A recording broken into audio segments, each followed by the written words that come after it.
தமிழ்நாட்டை என்னடா பண்ணி வச்சிருக்கீங்க அப்படின்னு பார்த்தா திட்ட 23 கல்குவாரி இப்ப தற்காலிகமா மூடப்பட்டிருக்குது.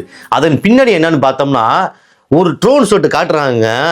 எப்பப்பா எத்தனை கல்குவாரியில எவ்வளவு கனிம வள கொள்ள என்னங்கடா, ஏன்னா உங்களுடைய பைய நிறைஞ்சு கடைசியில என்னத்தடா கொண்டு போக போறீங்க? இவ்வளவு கொள்ளடிச்சிருக்கீங்க. கொள்ளடிச்சு கடைசியில ₹1 இருந்தா கூட அதை கூட கழட்டி விட்டு அனுப்புவாங்க. சரிங்களா?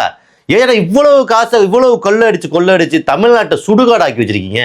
ஏன்னா திருநெல்வேலி மாவட்டத்தில் ஒரு ட்ரோன் ஷாட் காட்டுறாங்க. எத்தனை அப்படியே பார்த்தா வெறும் காடு, ஒரு மாதிரியா இருக்குங்க அந்த இடம். அந்த வீடியோ பின் பண்றேன் பாருங்க.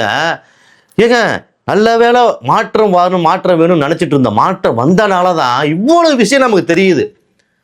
இன்னமும் ஆளுவே இப்ப கதறிட்டு கிடக்குறாங்களே. இவ்வளவு தூரம் கனிம வள கொள்ளையை காணாம எங்க கொண்டு போனீங்க? ஏங்கடா இப்படி இருக்கீங்க? இந்த கோமாளி படத்துல ஜெயமணி சொல்ற மாதிரி தான் சொல்ல முடியும். என்னடா பண்ணி வச்சிருக்கீங்க தமிழ்நாட்டை அப்படின்னு தான் இருக்குது. ஏன்னா அவ்வளவு தூரம் எல்லாத்தையும் கொள்ளடிச்சிருக்காங்க.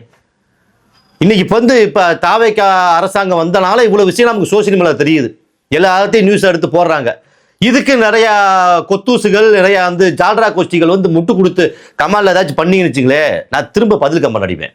இதனால அவ்வளோக்கா பண்ணல, கட்டாயம் அடிப்பேன். ஏன்னா தமிழ்நாட்டை சுடுகாடு ஆக்கி வச்சிருக்காங்க. இங்க இருந்து கொண்டு போய் கேரளாக்கு கடத்துறாங்க. தமிழ்நாடு அவ்வளவு சுடுகாடு ஆக்கி வச்சிருக்காங்க.